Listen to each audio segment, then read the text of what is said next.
आज के इस विश्लेषण में सीधे मुद्दे पर आते हैं। आज हम एक क्लासिक कहानी पर चर्चा करने वाले हैं, एक अमीर सेठ और एक विनम्र मूर्तिकार की कहानी। लेकिन इसे सिर्फ एक कहानी मत समझिए, हम इसे आज के आधुनिक कॉर्पोरेट जगत के लिए प्रामाणिक लीडरशिप और उद्देश्यपूर्ण काम की एक बेहतरीन मास्टर क्लास में डिकोड करेंगे। शुरुआत एक बहुत ही बुनियादी सवाल से करते हैं। जरा सोचिए, किसी भी बड़े प्रोजेक्ट में जो चीज असल विरासत बनाती है, क्या वो सिर्फ पैसों के दम पर या सतही मैट्रिक से बनती है, या फिर उस काम के प्रति गहरे प्रामाणिक चरित्र और समर्पण से? इस पूरी चर्चा का आधार यही सवाल है। तो चलिए पहले भाग से शुरू करते हैं, अहंकार से प्रेरित लीडर। कहानी की शुरुआत में ही हमारे सामने दो बिल्कुल अलग नजरिए हैं। एक तरफ है सेठ धनराज, जो उस टॉक्सिक अहंकार से भरे मैनेजमेंट का चेहरा है। उनका मानना है कि पैसा सब कुछ खरीद सकता है और उन्हें बस अपनी दौलत का दिखावा करने के लिए एक शानदार मंदिर चाहिए। और दूसरी तरफ है माधव, एक ऐसा रचनाकार जिसका उद्देश्य एकदम साफ है। माधव ये भली भांति जानते हैं कि महानता दौलत से नहीं, बल्कि काम के प्रति प्यार और समर्पण से पैदा होती है। अब आते हैं दूसरे भाग पर, कला के प्रति समर्पण। चलिए देखते हैं कि जब ये विशाल प्रोजेक्ट शुरू होता है तो क्या होता है। यहाँ माधव की सोच देखिए, जो सच में बहुत गहरी है। वो कहते हैं कि मैं तो बस एक जरिया हूँ। वो खुद को महानता बनाने वाला नहीं मानते, बल्कि उनका मानना है कि उनका काम सिर्फ पत्थर के फालतू हिस्से को हटाना है, ताकि जो महानता पहले से अंदर मौजूद है वो बाहर आ सके। जरा इस तस्वीर की कल्पना कीजिए। एक तरफ धनराज हैं, जो हर छोटी बात पर दखल दे रहे हैं, अपनी प्रतिष्ठा के लिए असली हीरों की मांग कर रहे हैं।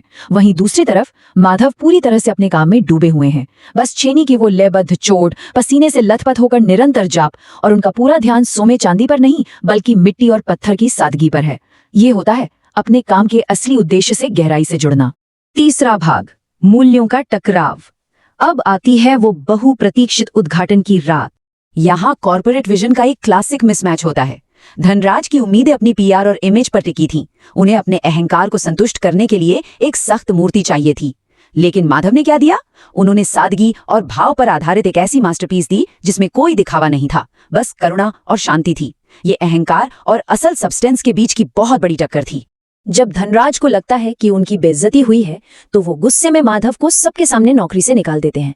लेकिन माधव बहुत ही शांति से एक बात कहते हैं, गहने तो इंसानों के लिए होते हैं, भगवान तो भाव देखते हैं। ये एक लाइन साबित कर देती है कि वो इंसान सतही केपीआई से कहीं ज्यादा अपने काम की आत्मा को अहमियत देता है। अब कहानी पहुंचती है चौथे भाग पर, एक ईश्वरीय चेतावनी। आधी रात का वक्त है, मंदिर की बत्तियां अचानक रहस्यमयी तरीके से बुझ जाती हैं, और तब धनराज को एक सपना आता है। एक ईश्वरीय आवाज उनके उस टॉक्सिक लीडरशिप की सच्चाई उनके सामने रख देती है। उन्हें बताया जाता है कि उन्होंने ये महल सिर्फ इसलिए बनाया ताकि वो उस पर अपना नाम लिखवा सकें। दौलत तो बहुत थी, लेकिन उसमें दिल बिल्कुल नहीं था। और अंत में पांचवा भाग, प्रामाणिक नेतृत्व और विनम्रता। अगली सुबह जब घबराए हुए धनराज भागते हुए आते हैं, तो उनका सारा घमंड टूट चुका होता है।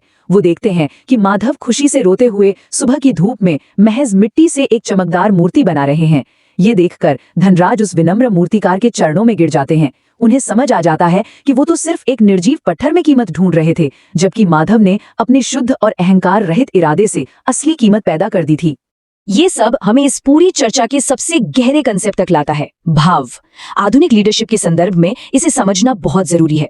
भाव का मतलब है प्रामाणिक भावनात्मक बुद्धिमत्ता, एकदम शुद्ध इरादा और काम के उद्देश्य के प्रति अटूट समर्पण।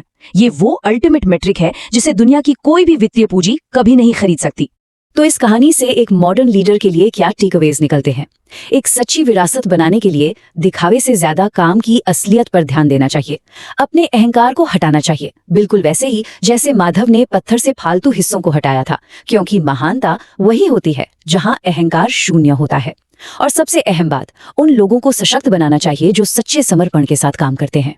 इस विश्लेषण को समाप्त करते हुए एक बहुत ही गहरा सवाल जो हर एग्जीक्यूटिव और मैनेजर को खुद से पूछना चाहिए, क्या लीडर्स सिर्फ अपने अहंकार की इमारतें खड़ी कर रहे हैं, या सच में विनम्रता और समर्पण के साथ ऐसा मूल्य पैदा कर रहे हैं जो हमेशा याद रखा जाएगा?